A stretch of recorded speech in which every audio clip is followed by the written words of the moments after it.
inevitably our methods, and we don't deliberately do it, it just happens, produce a cessation of the fear of death. Because, as you could gather, we have means to let people know they are more than their physical body. And knowing you are more than your physical body is the beginning of knowing that you survived physical death. And knowing that is a tremendous relief in fear. Because if you know that you survived physical death, something else has happened. You are free.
Robert Monroe. Robert Alan Monroe, Virginia, 30 de octubre de 1915, 17 de marzo del 95. Un ejecutivo publicitario de Virginia, o sea que no era gente que venía de la New Age, no era gente que venía de estos temas. El tío era un empresario, además era un empresario de éxito, tenía una productora, creo, no sé si era de cine o de televisión, y estaba muy bien relacionado, que se hizo famoso por su investigación sobre los estados alterados de conciencia. En 1978 fundó el Instituto Monroe, que hoy en día sigue, que siguió con su trabajo tras su muerte. Y conocemos gente que ha estado en el Instituto Monroe y ha estudiado con ellos y tal. Comienza a experimentar con técnicas para agilizar la memoria auditiva y la relajación del cuerpo. A cabo de un tiempo de experimentar con cintas de cassette grabadas por él mismo, comienza a sentir espontáneamente vibraciones por todo el cuerpo cada vez que se acuesta. Cuando uno empieza a hacer un viaje astral, uno de los síntomas es... Los exámenes realizados no muestran ningún problema físico, porque es que él le daban vibraciones espontáneas y él pensaba que estaba enfermo, ¿no? Pero las vibraciones continúan y decide enfrentarlas. Pionero en la exploración de experiencias fuera del cuerpo. En la década de los 50 comenzó a investigar los patrones de la conciencia humana separados del cuerpo físico y a experimentar con lo que llamó experiencias fuera del cuerpo, ¿no? Que está ahí el libro, Viajes fuera del cuerpo. Lo plasmó en ese libro, convertido hoy en un clásico indiscutible de este campo. Una de las cosas más importantes, a nuestro parecer, que hizo Robert Monroe, porque Robert Monroe tenía esa capacidad de generar viajes astrales espontáneos y se le despertó a raíz de esos ejercicios de meditación y esos audios que él hacía, ¿no? Entonces, en los libros cuenta eso, que primero se veía por encima de la cama, que se veía pegado en el techo y no sabía cómo salir de ahí, que poco a poco lo fue investigando, lo fue desarrollando y fue mejorando la técnica y se iba a explorar por ahí. Entonces, en uno de estos viajes fue cuando descubrió que el cuerpo astral se queda pegado a los campos eléctricos, por eso lo del campo eléctrico que hemos visto de alrededor del planeta, y pudo contactar, cosa que yo no recomiendo que se haga cuando se hacen viajes astrales, que Robert Monroe probablemente lo parasitaron y lo implantaron cuando hacía viajes astrales porque no sabía, que sepamos, protegerse anímicamente ni energéticamente, y las protecciones que utilizan para hacer viajes astrales a mí no me gustan, ¿no? Contactó con cierto tipo de entidades en otras realidades a través del astral, y estas entidades le hablaron un poco del origen del planeta y tal, que probablemente muchas cosas de las que le dijeron era mentira, pero le dijeron que el hombre era cosechado, el humano era cosechado en el planeta Tierra como algo así parecido a una especie de jardín para extraerle una energía no solo al hombre, sino al hombre, a las plantas, a los animales, a todos los seres vivos del planeta, y esa energía la llamaban los o luz, que es lo que nos referimos nosotros actualmente cuando hablamos del los como energía destilada emocional humana o energía de los seres vivos, de las plantas, del planeta, etcétera, etcétera. Él descubrió, y yo también me la he encontrado, pero de otra manera, y tú también la has visto, que hay unas entidades que están entre las barreras, entre dimensiones, para que no podamos salir y ver lo que hay fuera. Entonces, cuando uno hace un viaje astral, eso de cierta manera siempre está controlado. Tú nunca vas a ir a un sitio donde vayas a descubrir algo que de verdad a ellos le pueda perjudicar. Entonces, es que yo he hecho un viaje astral y he ido a la Antártida y he visto que hay un gran cubo allí, te han dejado que lo veas. O yo me he ido fuera del planeta y he visto que hay una rejilla energética, eso a ellos les da igual que lo sepa. Primero porque no te va a creer la gente, y luego que si te creen, ¿qué va a hacer? ¿Qué va a hacer la gente? Si lleva Freixedo 50 años y son muy antiguos y no se ha hecho nada. Ahí sigue la rejilla, ahí sigue el LOS, ahí sigue todo y no se ha hecho nada. Pues a las entidades les da igual dar cierta información. De hecho, ellos cumplen lo del libre albedrío, pero si están en la granja prisión porque quieren, si se lo estamos diciendo, si lo tienen ahí en este libro desde hace 50 años, si Freixedo lleva 40 o 50 años diciéndole no hacen nada, si lo estamos diciendo en el primado negativo, si lo estamos diciendo en los canales de YouTube y siguen en la granja. Entonces lo que estamos haciendo en cierto modo lo estamos permitiendo. Si el otro día pusimos una alerta y la gente se encerró porque quiso, nadie dijo que se tuviesen que encerrar, porque nadie lo dijo, ¿eh? La gente se encerró porque quiso. En cierto modo, todo lo que está pasando es porque nosotros lo permitimos. Hemos empezado con Freixedo, seguimos con Robert Monroe porque acuñó el término luz, porque viajó fuera del cuerpo y porque vio directamente a estas entidades y estas otras dimensiones. Coincide con Freixedo en que nos parasitan energéticamente, ¿no? O sea, ya tenemos dos autores que probablemente no se conocieron nunca entre ellos, por lo menos no creo que Robert Alan Monroe conociese a Freixedo. Freixedo probablemente sí conociese, por lo menos del libro, a Robert Monroe. Vamos enlazando uno con otro hasta que lleguemos al momento actual. Entonces, indirectamente o directamente estamos relacionados con Freixedo y indirectamente o directamente estamos relacionados con Robert Monroe, porque hemos seguido su trabajo y hemos llegado a las mismas conclusiones, incluso sin haber leído su estudio ni sus libros. 32 years ago that I first got into this field. How did I get into this field? By accident. It's sort of like the monkey who fell out of the tree. My company, which I had at the time, was involved up until 1956 in very extensive network radio programs, which means dramatic programs for radio nationwide and overseas. And in 1956 we had the choice of whether we converted all the way into television. And so we had started to do so until we discovered a very interesting thing. Now, we had been doing these radio programs for many years, and what we discovered was that it was like seeing a movie all over again. It was this is where we came in, because we were taking exactly the same thing that we had done 8 to 10 years earlier and putting a picture to it. It was nothing more to us than radio with a picture. So we did not think that we wanted to go through this all over again. There must be something better to do than to go into television. And we had already 2 quiz shows in television and found that this was nice, but there must be something better. So as the head of the company, and knowing in American language, we have something that says you pass the buck. The buck ends with the president of the company, the responsibility, as does the authority. So I decided we would try something else. And being very professional in sound, we naturally began to think of some way to use sound as a new means of a new direction for our company. And what we first came up with and started conducting and in our research and development division of our company was how to help people learn while they are asleep. Very interesting parable. But all the way back in 1956, we started conducting studies how to do this. And the first problem is how to get people to sleep. Because you can't take a subject and say, now go to sleep. You have to, and you do not want to give them chemicals or drugs to go to sleep, because that won't serve the purpose. So we began to use sound to help people to get to sleep. And that's how we first began to get into the technology of what we have since become. But along the way, a very interesting thing took place.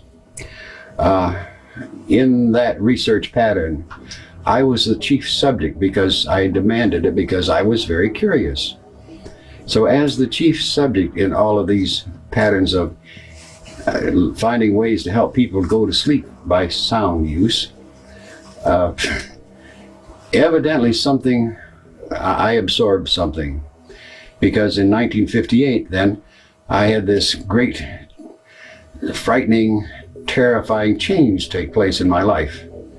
And I have written about this, as you know, in several books, and it's very, I guess, common knowledge even throughout the world, because the books have been translated into various languages. But simply put, at that time I began to experience moving out of my body, and that was the final thing of something that had begun a year at least or more before that time. I began to have, quote, dreams about, and I was an airplane pilot, so you can understand how that would take place. I began to have dreams about taxiing to the runway on an airport and getting the plane off the ground. And once I got it off the ground, that I would look up and here are all these wires. It was as if one were flying down the street, and there were all these power lines overhead and telephone lines, and you couldn't find a hole to get out of it. And that dream had gone on, a recurring dream, for at least a year. And then shortly before this big thing took place in '58, I also began to experience a funny kind of vibration. And I went to it was as if my body were shaking, but there was no feeling of shaking. It was just internal.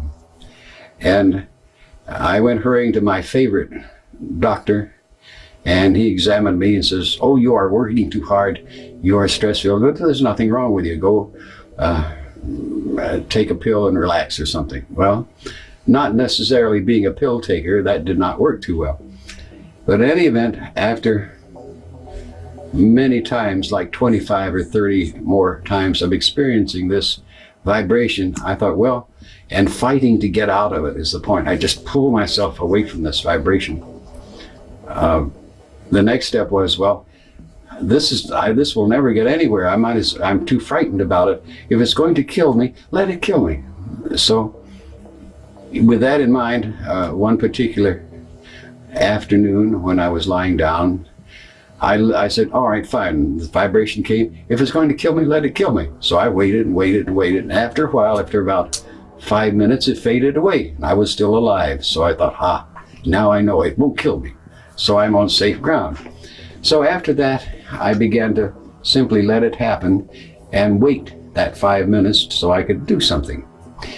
And on this one famous night, as we're in 1958, I was lying in bed on a Friday night, waiting for this vibration to end so I could go to sleep. And as I was lying there, and as I waited and waited and thought how nice this is going to be, suddenly I felt something bumping against my shoulder. And that, of course, is part of the history when I discovered that what I was bumping against was the ceiling of my bedroom. And that bumping turned around, and I did not know where I was until I saw this funny sort of a fountain coming out of what I thought was the floor. And I thought, where am I? This is a funny kind of dream. And I looked more closely, and I thought there's something terribly wrong. This is not a fountain, this is the chandelier, the light fixture coming out of the ceiling. So I looked around, and sure enough, down there in the bed below me was my wife lying in bed, and beside her was a man in bed. And I says, what kind of dream is this? This is a strange dream. Who would I think of who would be in bed with my wife? And I said, I can't resist finding out. So I moved a little closer, and then this great shock came over me, because the person in bed with my wife was me. And then the fright came, the terror. What am I doing? Am I dying?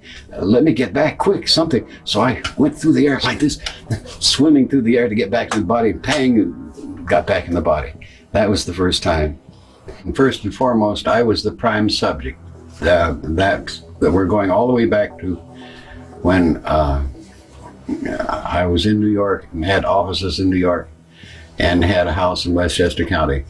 And I secretly put a laboratory on our property in Westchester because New York somehow felt too noisy. So we had this R&D program and built into a 25-acre place up in Westchester County. It started very simply. We already knew how to put people to sleep. So then it began to say, well, what is this and how are we doing this? And we started with a very sound scientific base of using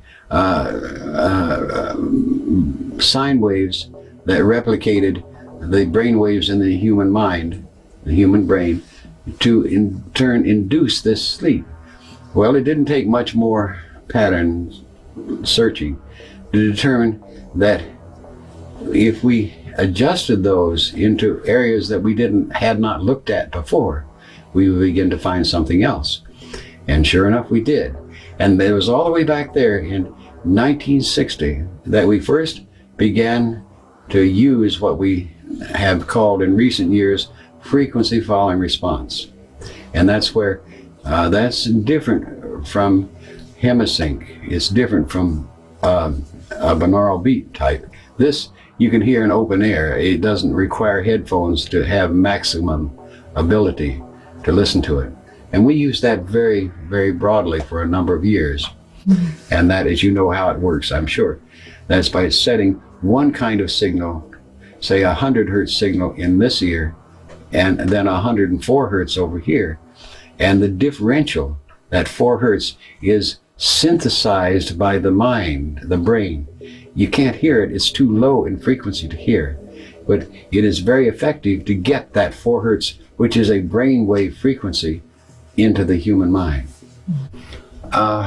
Hemisync, first of all, is tremendously valuable for one reason, and that is that it's not like a drug, it's not like a chemical.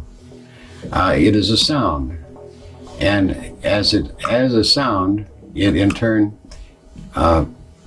it doesn't invade the body, as it were. It's not even like electrical stimulation where you force the body to do things by electricity. What it also means is that the mind can accept it or reject it. In other words, it's not something that forces itself into you like this. It says here, and it is. So the applications are so broad that we really don't know all of them.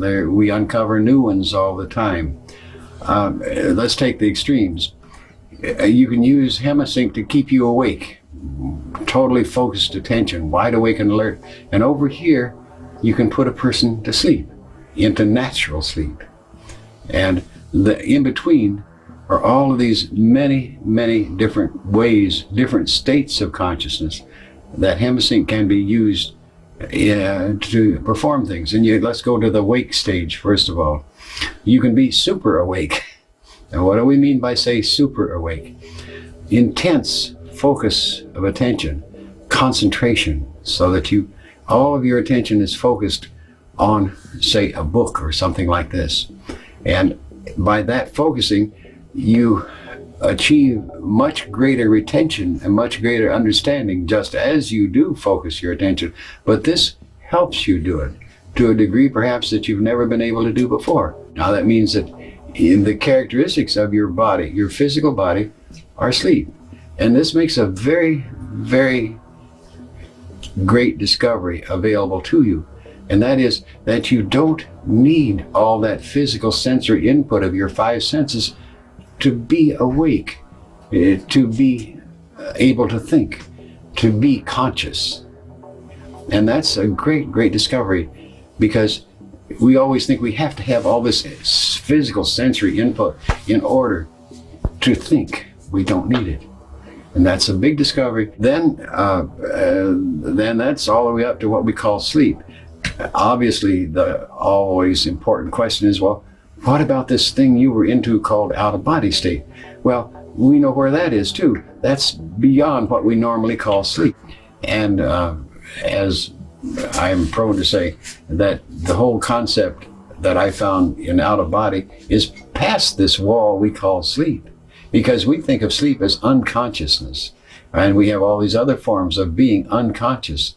And sleep is the most common of those unconscious states. So what we're doing, utilizing this hemistick, is to let the individual have, for the first time, control over his consciousness. And there was an important thing came out of it. And that is that consciousness is a continuum. It does not stop when we lose consciousness here. If we are not conscious here, we are conscious there, whatever there is. I don't pretend to say what that definition of there is, but we are there. So that means very simply, when you go to sleep here, you don't lose consciousness. You just shift along the spectrum of consciousness to another kind of wakefulness. That the person who has dementia or some form of psychosis is in a dual phase relationship and cannot differentiate between the time-space physical phasing and this other that he perceives. So he sees little men and he hears voices and all kinds of things that are coming to him from this other phase relationship, and he can't explain them. And so he tries to mix the two to the degree that they are both the same thing, when they're really not the same thing. So he goes into a mental hospital, or they give him drugs like beta blockers to stop this other phasing. So if you think of that moving onward out through there, you can see what I mean by phasing. I can probably say, take a piece of paper and say, this, for example, is a phase relationship, and that's totally focused. Can you see it on the camera there? That's pretty good, isn't it? You don't have to focus it tight, but just get the angle. Now, as I turn this is moving slightly out of phase. So you have difficulty seeing the print more and more until this way it's very narrow. You could not even define what that is. It's just a line there. And if you're trying to read this, you're having great difficulty because you can't even see it at all now. Now you're seeing another type of something. You're seeing not this, but something else. So you're completely out of phase with time, space. So it's that type of thing. These are ratios, and everything is ratio in terms of consciousness. The interesting part, of course, is that we have certain fascinating things, and that is that when there comes a point we all face, there are certain things like death and taxes we always have to face. Well, one of them we have is facing physical death, and that means that this tuning device that we have called a physical body doesn't work anymore. So we have to phase out of it. And we're completely out of phase, and this doesn't work, so we are totally there. Again, our consciousness is not dependent upon this. It's over there. And being over there is, again, a reality. And this is the thing that you begin to understand the more you get into this, that there is other realities which this mind that we have, this human state, can be conscious over in these other areas. And you can learn and do this long before you're forced to drop this physical body and go on. You can go play there. We around here have long gotten to the stage that we know we are more than our physical body. What does that mean? That means that it doesn't make any difference what you do here, whatever you do. And this is contrary to a lot of belief systems, no doubt about that. But whatever you do, your performance, your behavior here, doesn't mean whether you're going to exist or non-exist after you die physically. You can be a wonderful saint, or you can be the cruelest person you can think of, but you're still going to survive physical death. That's an automatic thing. And this process lets you begin to know that, not believe it, but know it. And there's a great difference between believing and knowing, a huge difference. You can listen to me and say, I believe you, but if I give you the tools so that you can find this out and say, oh yes, now I know it, think of the wonderful freedom that it would give you to know that you survived death. Not believe it, but know it. Look how that would affect your life. And if you know that you survived physical death, become addicted to being human. This consciousness, this I, this mind didn't know what to do with this out-of-body activity, had no idea what to do with it. So the basic that I had missed was what I'd been riding this vehicle. In other words, I'd been using this navigator and this driver, this vehicle, all these years.